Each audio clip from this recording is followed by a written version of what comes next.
This is day 2 of phase 1 of my field visit, and today we are at Barbar Cave at Jahanabad district. And ये जो आप पूरा cave देख रहे हैं, this is cut out of granite. It is one of the earliest human-made cave, and this was donated by Ashoka to Ajivika sect. अब जैसे आप यहाँ आते हैं तो यहाँ आपको जो इंस्क्रिप्शन दिख रहा है, this is from later period, from मॉकरीज.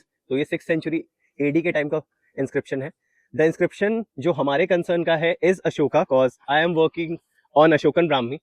And जब हम लोग देखते हैं यहाँ इंस्क्रिप्शन का तो आते हैं, this is the cave. Here we have Ashokan Brahmi engraved from this side. Now this is the entire inscription inscribed here. मेरा आवाज थोड़ा एको कर रहा होगा just due to the cave, so I'll be a bit more loud. यहाँ आपको ये जो chiseled away दिख रहा है, this was done in the later period by the kings. This is the inscription. Now content के बारे में I would add, this documents about the donation of this inscription and किस तरीके से आजीविका सेक्ट को डोनेट किया गया था. It mentions about the regnal year, जिस रेगनल ईयर में अशोका ने इसे डोनेट किया था. अब the point on which we are studying, that is physical process of writing. तो फिजिकल प्रोसेस ऑफ राइटिंग देखने के लिए हमें थोड़ा सा क्लोज आना होगा.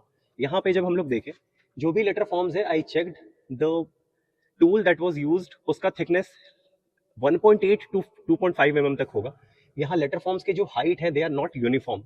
आप अगर क्लोज आकर के देखें, see this longer, this is shorter. So the nib width at which we are working is near about 5 to 7 nib width. This is 5 nib width, but this is 7. इसका मतलब ये है कि हमारा जो हाइट था, x height of letter forms था, वो चेंज हो रहा था. इनग्रेविंग की बात करें तो engraving is also not that artistic. जब आप देखें, एंड लाइन भी जब देखते हैं तो the line is also distorted. यानी यहाँ पे the way the scribe and engraver are working, so यहाँ पे हमें इवन लाइन दिखता है, but this is upside, again this is coming down, this is going up.